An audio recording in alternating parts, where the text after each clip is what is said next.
സൈലേഷ് സിറ്റിയിലുള്ള ഒരു വലിയ റെസ്റ്റോറന്റിലെ ഷെഫാണ്. അവൻ സിറ്റിയിൽ തന്റെ ഭാര്യയോടൊപ്പം ജീവിച്ചു വരികയാണ്. അങ്ങനെ ഇരിക്കുമ്പോൾ ഗ്രാമത്തിൽ നിന്നും ഒരു ദിവസം അദ്ദേഹത്തിന്റെ അമ്മയുടെ ഫോൺ വന്നു. അമ്മയ്ക്ക് സുഖമാണോ?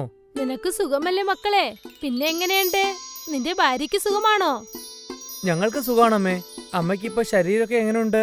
ഈ അവസ്ഥയിൽ ഞാൻ എന്ത് ചെയ്യാനാ മോനെ?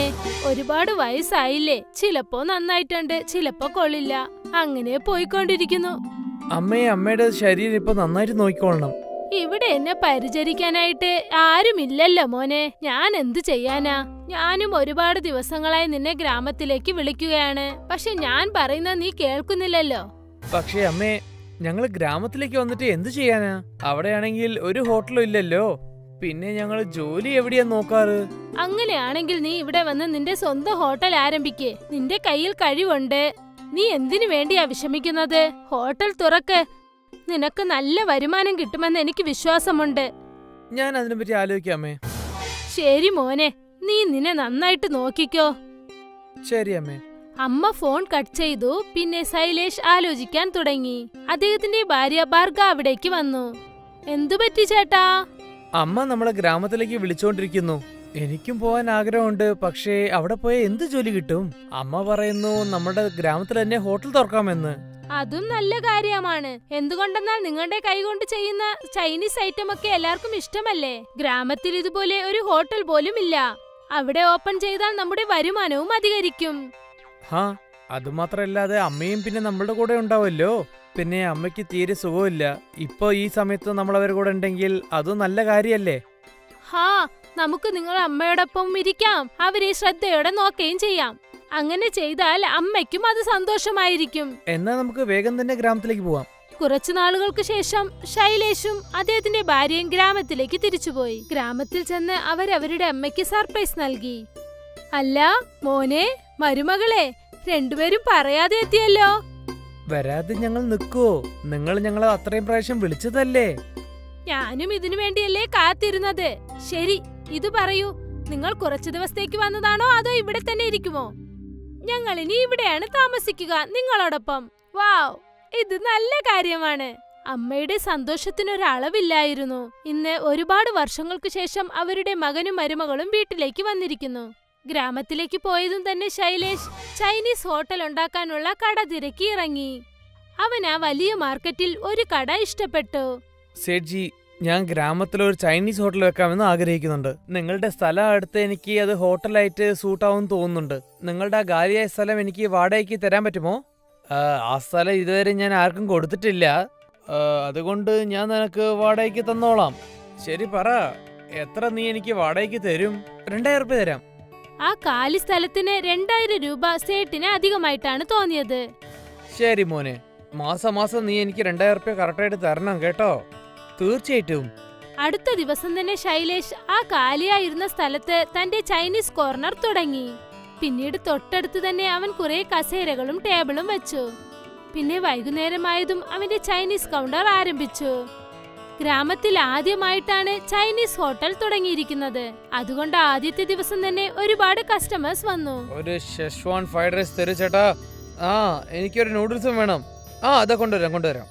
ശൈലേഷ് സാധനങ്ങളൊക്കെ ഉണ്ടാക്കി. പിന്നെ അദ്ദേഹത്തിന്റെ ഭാര്യ എല്ലാവർക്കും അത് വിളമ്പിക്കൊടുത്തു. ശൈലേഷ് എന്താണോ കരുതിയത് അതിനേക്കാളും അധികമായി തന്നെ വ്യാപാരം നടന്നു. ശൈലേഷ് ആഹാരം ഉണ്ടാക്കുന്നതിൽ വിദഗ്ധനും വളരെ നല്ലവനുമാണ്. അവൻ ഇടയ്ക്കിടയ്ക്ക് ആ കടായിൽ എണ്ണ ഒഴിച്ച് തീ കത്തിക്കാൻ നോക്കും.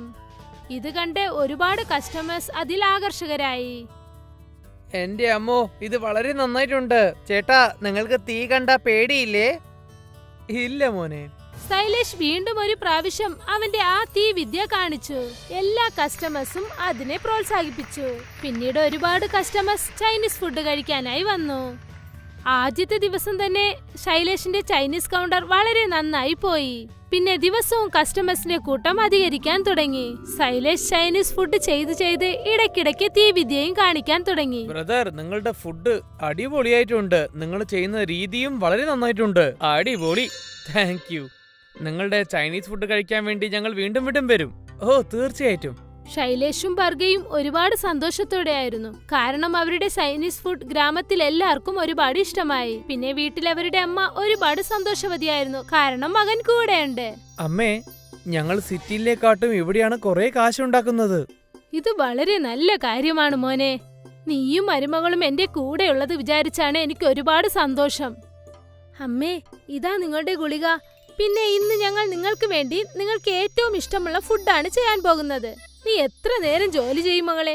കുറച്ചു നേരം ചെന്ന് റെസ്റ്റ് എടുത്തോ. നീ വൈകുന്നേരം ചെന്ന് ശൈലേഷിനെ ഹോട്ടലിൽ സഹായിക്കുന്നുണ്ടല്ലോ. അതൊക്കെ ഞാൻ നോക്കിക്കൊള്ളാം അമ്മേ. ഇപ്പൊ ഞങ്ങളുടെ ആഗ്രഹം എന്തെന്ന് വെച്ചാൽ നിങ്ങൾ പഴയതുപോലെ ശരിയാകണം, നല്ല ആരോഗ്യമുള്ളവരായി മാറണം.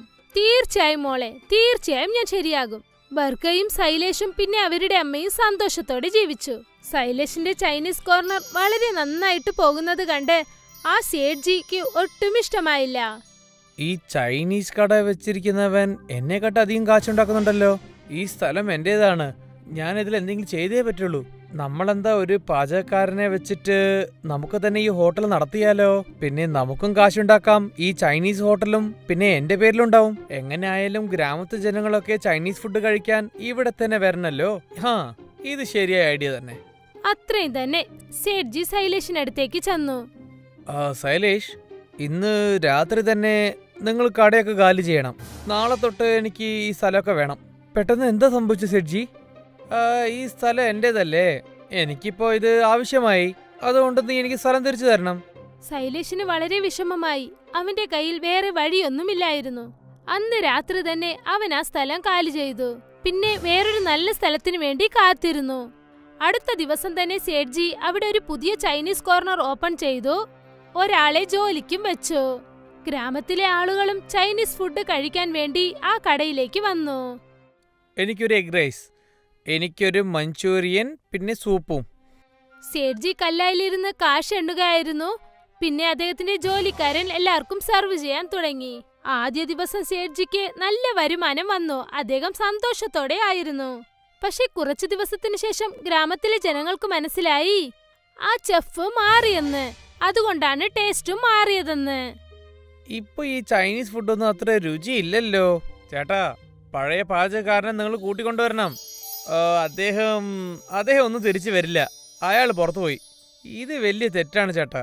അയാൾ ഉണ്ടാക്കുന്ന ഫുഡാണ് നല്ല സ്വാദുണ്ടാവുക. ഒരുപാട് കസ്റ്റമേഴ്സ് അവിടെ നിന്നും ഒന്നും കഴിക്കാതെ പോയി. ശൈലേഷ് മറ്റൊരു സ്ഥലത്ത് അവന്റെ കട തുടങ്ങി. അവിടെ അവൻ ചൈനീസ് ഫുഡുകൾ ചെയ്യാനും തുടങ്ങി. അവൻ അവന്റെ കിച്ചൺ പുറത്തായിരുന്നു വെച്ചിരുന്നത്. എങ്കിലേ ജനങ്ങൾക്ക് അവന്റെ കുക്കിംഗ് സ്റ്റൈൽ കാണാൻ പറ്റുള്ളൂ. അവൻ ആ സ്ഥലത്ത് തന്റെ തീവിദ്യ കാണിച്ചതും തന്നെ. അടാ, ഇതല്ലേ ആ ചൈനീസ് ഉണ്ടാക്കുന്ന അങ്കിൾ?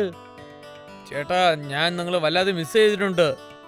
ശൈലേഷിന്റെ കസ്റ്റമേഴ്സ് ഒക്കെ അവന്റെ പുതിയ ഹോട്ടലിലേക്ക് തേടിയെത്തി. സേഠിന്റെ ചൈനീസ് ഹോട്ടൽ കാലിയായി. അവിടെ ഒരു കസ്റ്റമേഴ്സ് പോലും വരാറില്ല. സേഠിന് ഒരുപാട് വിഷമമായി. പിന്നെ അവസാനം സേഠ്ജി ആ ചൈനീസ് കോർണർ അടച്ചുപൂട്ടി. പക്ഷേ ശൈലേഷിന്റെ ചൈനീസ് ഹോട്ടൽ രാത്രി പകലില്ലാതെ എപ്പോഴും നല്ല തിരക്കായിരുന്നു. പിന്നെ ഇത് കണ്ട് സേഠ്ജി തന്നെത്താനെ വിഷമിച്ചു.